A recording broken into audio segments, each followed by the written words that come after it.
आज के इस पर्टिकुलर वीडियो लेक्चर में हम इंडियन पॉलिटी एंड कॉन्स्टिट्यूशन के इंट्रोडक्टरी पार्ट की बात करने वाले हैं और यहां से हम इंडियन पॉलिटी की भी क्लासें आगे चलाएंगे।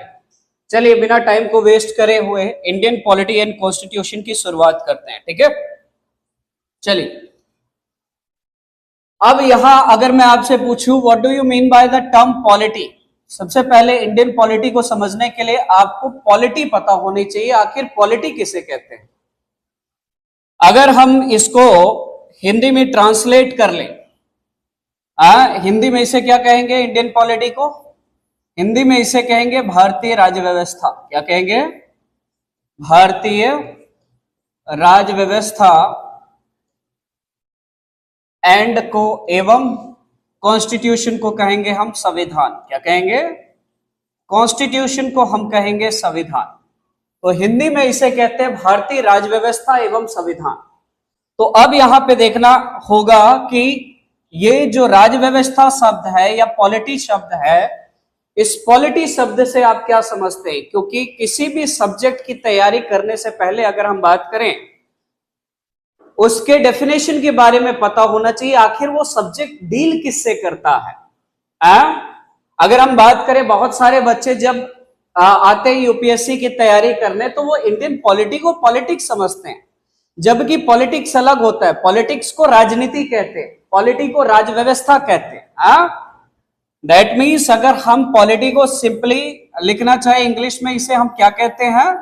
तो इसे हम सिस्टम ऑफ गवर्नमेंट कहते हैं। क्या कहते हैं?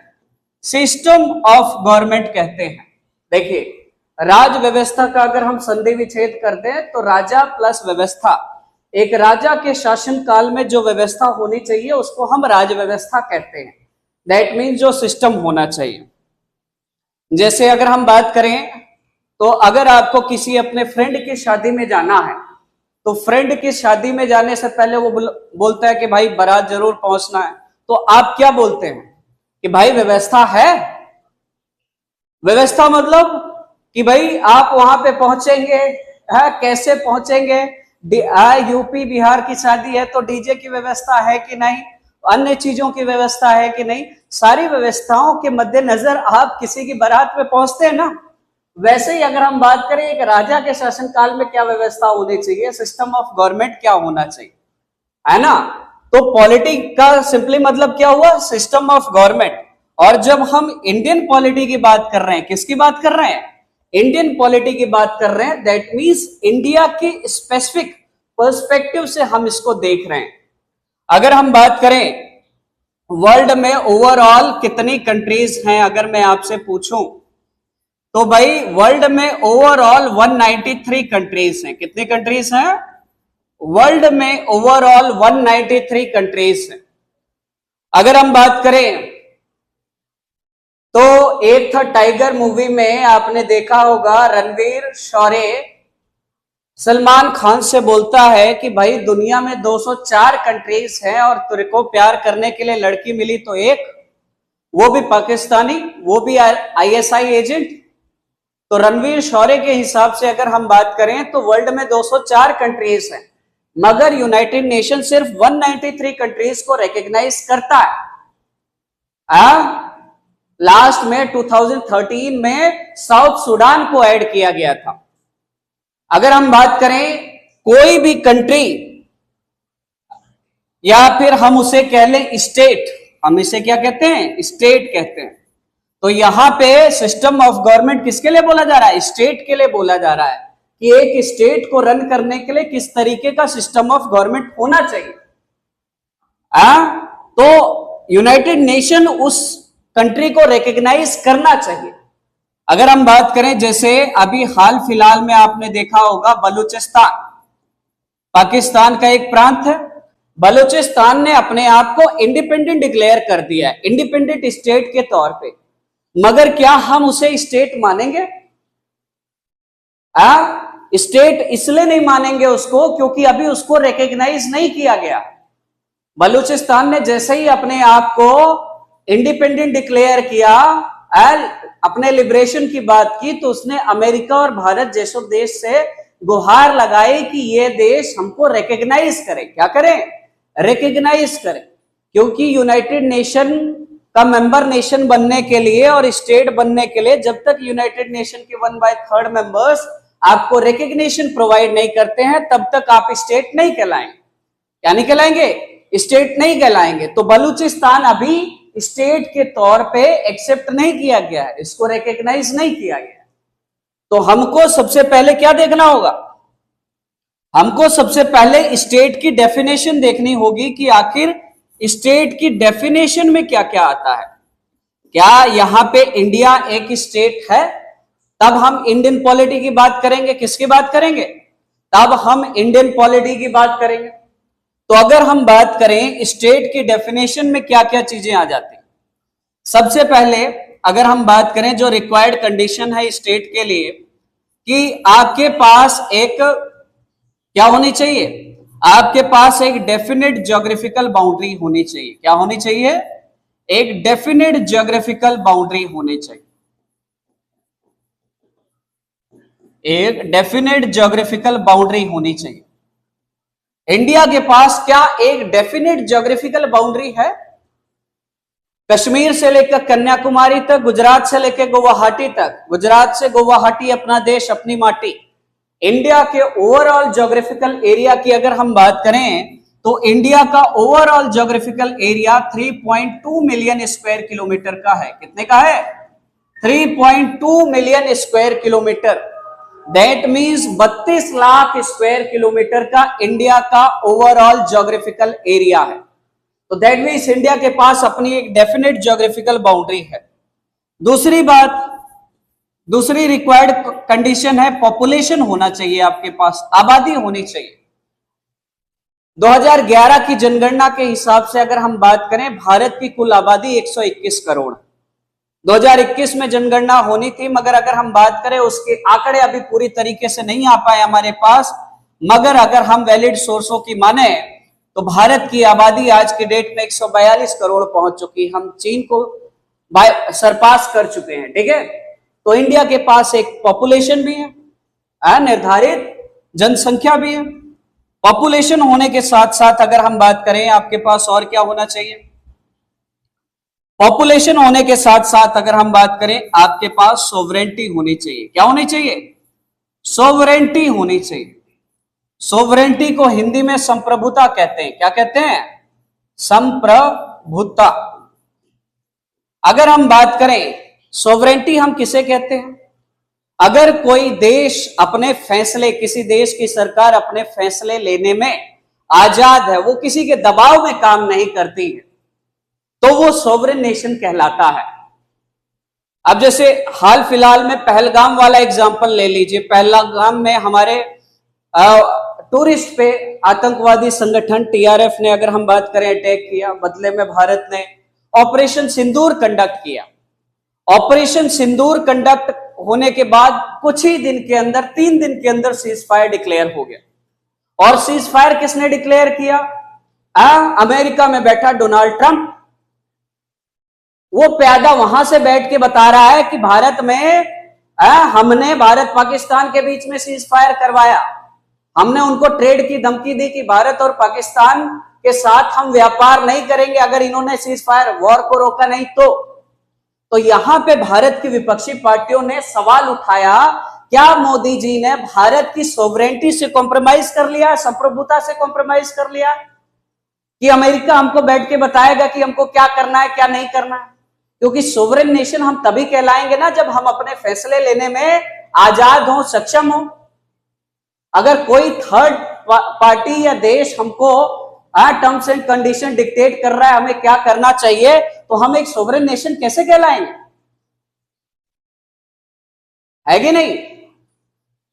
तो सोवरेन होने का मतलब है कि किसी देश के इन्फ्लुएंस में काम ना करना।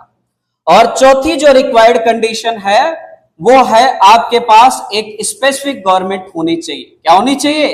अगर इंडिया के केस में देखें तो गवर्नमेंट ऑफ इंडिया, एक सरकार होनी चाहिए जो देश को चलाएगी, स्टेट को रन करेगी।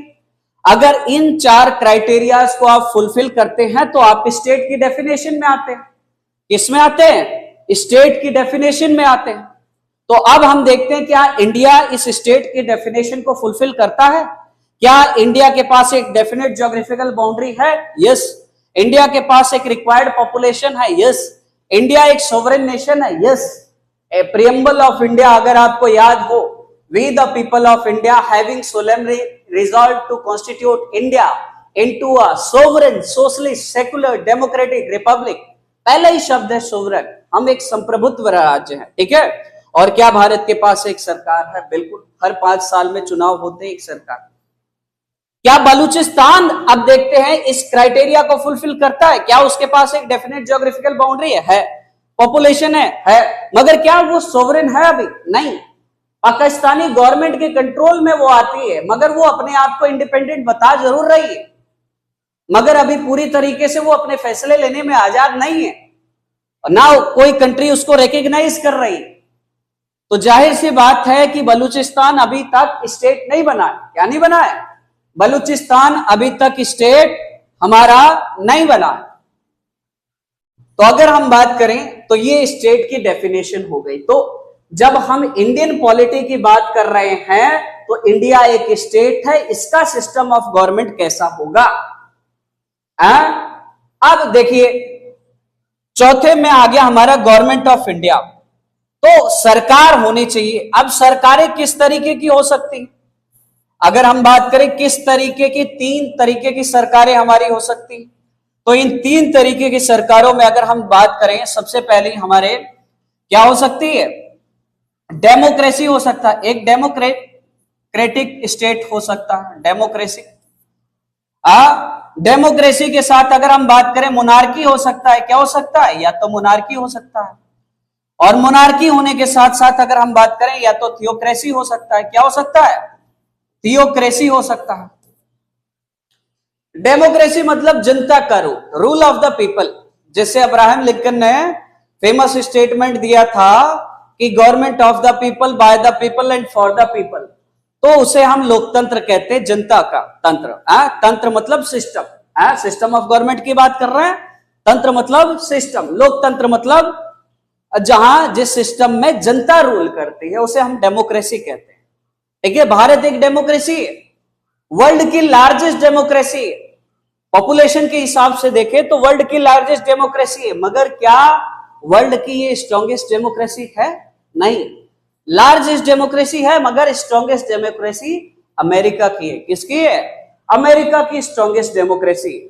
मोनार्की मतलब एक आदमी का रूल, 1 पर्सन रूल। एक आदमी जब रूल करता है तो हम उसे मोनार्की कहते हैं। मोनो मीन्स सिंगल, मोनोपोली एकाधिकार, मोनार्की एक पर्सन का रूल, राजा या रानी। तो यहां उन कंट्रीज जैसे अरेबियन कंट्रीज में कई कंट्रीज है मोनार्की चलती है वहां पे।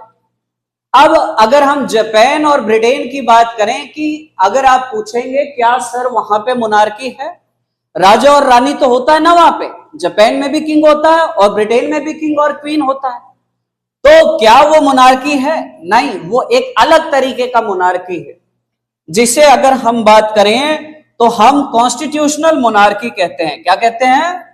जिसे हम कॉन्स्टिट्यूशनल मोनार्की कहते हैं। अंदर हम उसकी बात करेंगे कॉन्स्टिट्यूशनल मोनार्की क्या होता है। मतलब वहां पे राजा या रानी एक तरीके से सिंबॉलिक हेड है, मगर देश कॉन्स्टिट्यूशन के हिसाब से चलता है, उसे हम कॉन्स्टिट्यूशनल मोनार्की कहते हैं। ठीक है।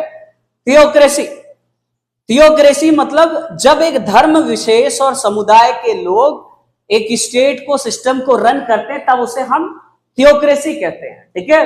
इसे धर्मतंत्र कहेंगे हिंदी में। तो डेमोक्रेसी लोकतंत्र, मोनार्की अगर हम बात करें राजशाही, और थियोक्रेसी मतलब धर्मतंत्र। क्या? तो लोकतंत्र, राजतंत्र एंड धर्मतंत्र। तो भारत किस तरीके का देश है? भारत एक डेमोक्रेटिक नेशन है। क्या है? भारत एक डेमोक्रेटिक नेशन है, और इस डेमोक्रेटिक नेशन को रन करने के लिए अगर हम बात करें, किसी भी डेमोक्रेटिक सेटअप को रन करने के लिए आप देखिए, समझिए आपको क्या चाहिए।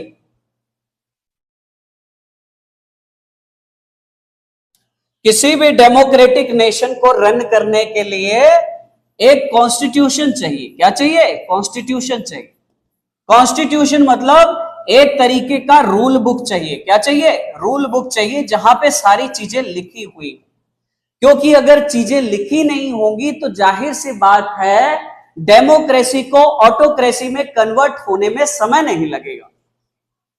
जब चीजें बकायदा लिखी हुई होती है रूल्स एंड रेगुलेशंस, तो जाहिर सी बात है किसी भी गवर्नमेंट के ऊपर लिमिटेशन इंपोज रहता है कि वो अपनी पावर्स के अगेंस्ट नहीं जा सकता है कि नहीं।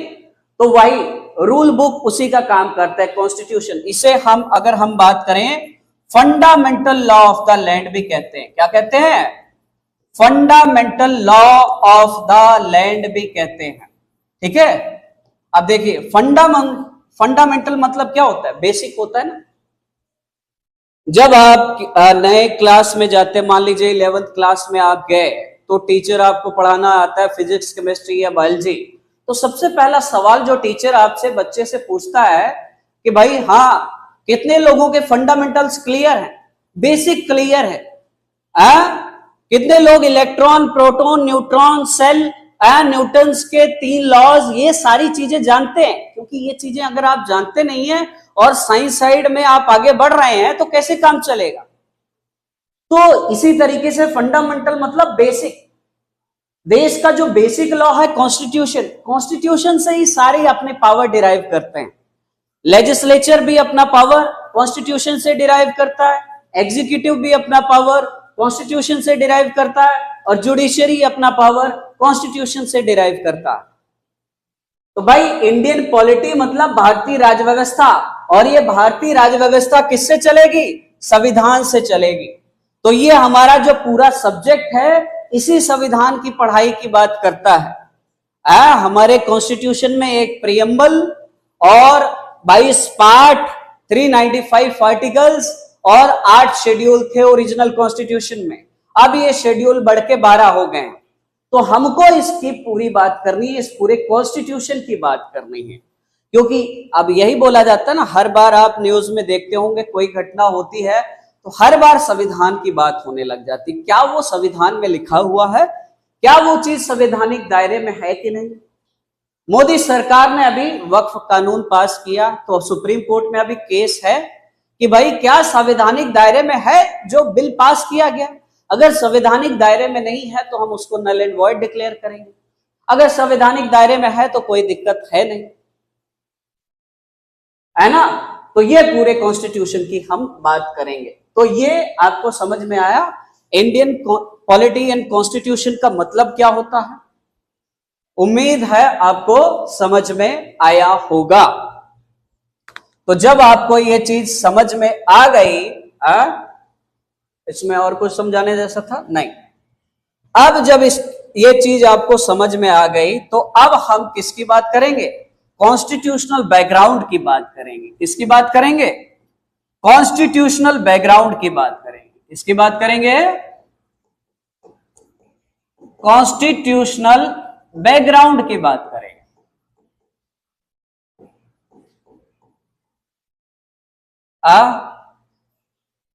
भारत में संविधान पहले तो नहीं था। 26 नवंबर 1949 को अगर हम बात करें, हमारा संविधान एडॉप्ट एंड एनेक्ट किया गया, और 26 जनवरी 1950 को अगर हम बात करें, भारतीय संविधान फुली तौर पे कमेंस हुआ। तो ये संविधान तो बना कब?